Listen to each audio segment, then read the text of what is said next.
Well, welcome to the garden. This is the best time to be out in the garden because we're starting to enjoy the harvest. After all that work all summer long, we can get outside and we can start picking tomatoes. We can start, digging up the potatoes, and we're going to dig a few beets today and see how they're coming. Now, the beets haven't had quite as long to mature as I would like because I got those planted a little bit later, but I've got two different varieties right here. We're going to check them out and see what they look like. So, first batch we're going to dig right here are the golden beets. So these are some of the burpy golden beets, and they're really, really good. They're a little bit sweeter beet and really mild. So we'll pull those up. Yeah, see, they're coming along nice. Look, we got a nice, much bigger than a golf ball size beet right there. So they'll have another month and a half to grow still, so we can get some bigger beets.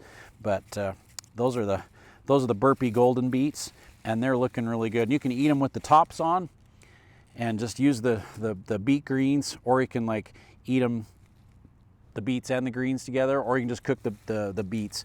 What we've been doing is we've been sauteing them, stir fry with a little bit of butter and just a little seasoning, and just getting them browned, and then putting them in the oven to roast for about 45 minutes on about 450 degrees, and they have been absolutely amazing. So really delicious for the roasted beets.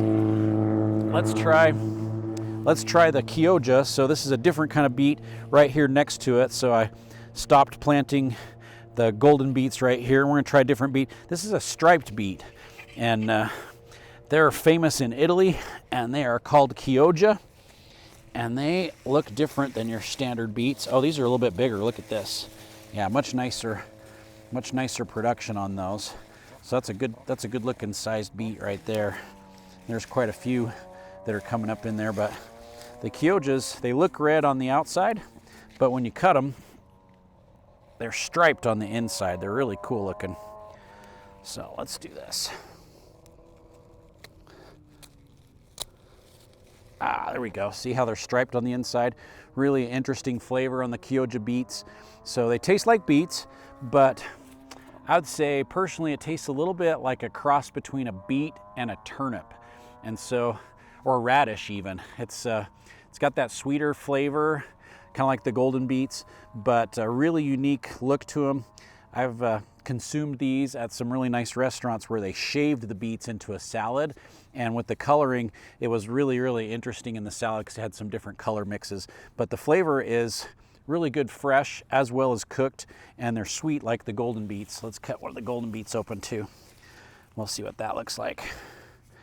And it's definitely golden on the inside. So you've got Burpee's golden beets, and you've got some traditional Italian Kioja beets. They'll store really well throughout the winter time, so we can keep them in the ground like we do our carrots, or you can dig them up and you can put them into cold storage, and the beets will keep for quite a long time. Excellent root vegetable to have throughout the winter time. Good storage qualities, great nutritional value, and they just taste really good as well too. So we've got some really cool beets growing here in our experimental garden here at Anderson Seed Garden, and hopefully you can try some of these beets next year. You can see how great they taste.